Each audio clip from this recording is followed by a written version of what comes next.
Like many things in Photoshop, there are numerous ways to do this. This is just going to be one of them. It's a quick, simple, and easy way to add a framing around an image, similar to what you're seeing on the screen here at the moment. Now I'm back to my original image.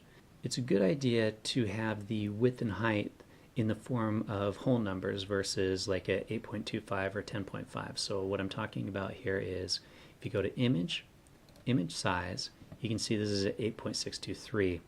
Odd numbers kind of make this a bit of a pain sometimes. So I'm going to do this as an 8 by 10 print. My width to 10, my height to 8, and I'm set. I know it's 7.998. We'll round up on that one. Okay, there's my image set to an 8 by 10. Next thing I want to do is add some extra canvas around the edge of the image. So here we're going to go image and canvas size. You can move your anchor point up and around if you want to. I would say leave it at the default center for this. For the width, we're going to change this to whatever we want the width to be around the edge. Since we're going inches here, I'm going to go 1.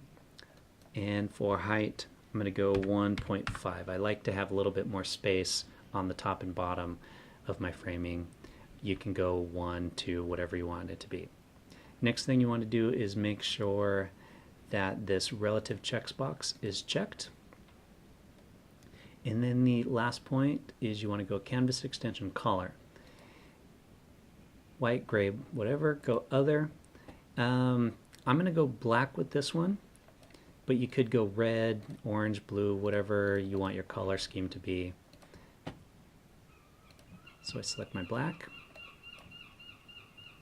hit OK, hit OK, boom, there we go.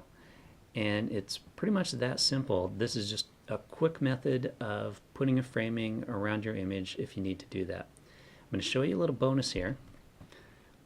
This does do this all in one layer. So what you can do, uncheck the lock tool, go to your rectangular marquee tool and grab around the image itself.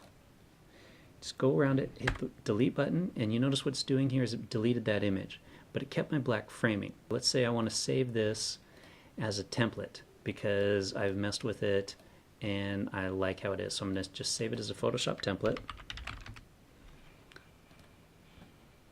Frame template.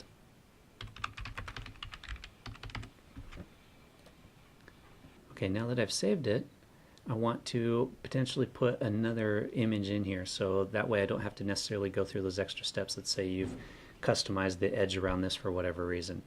I've still got the marquee tool selected, so just hit Control D on your keyboard. That will remove the selection. I'm going to go to the other image I want to use. So I've got this nice picture of this little kid here. I'm just going to drag it and drop it over onto my frame. It's automatically put it on the top layer. I'm just going to move it down to the bottom so that way the frame's around it. Framing is a little bit larger, so I'm just going to extend it just a bit. What I'm doing is hitting the Shift key in order to keep my dimensions the same. I like it. Hit Enter. It's now set where I want it to be.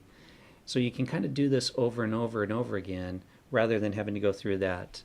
Okay, now what I've done here is I've opened up a couple more pre-done frames. So I basically took the black around the edges and then I used the marquee tool again and cut out just this kind of a film look to it, right? And that's simply using the tools, the marquee tool, the ellipsis tool in Photoshop. Now I'm going to take my picture of the little kid here again, and I'm going to drag it onto that one now. Put it underneath the frame. It's a bit larger.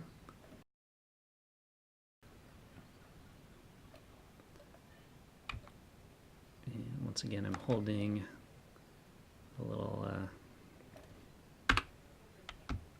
and there we go. So you see, this is why it's useful to have those templates saved.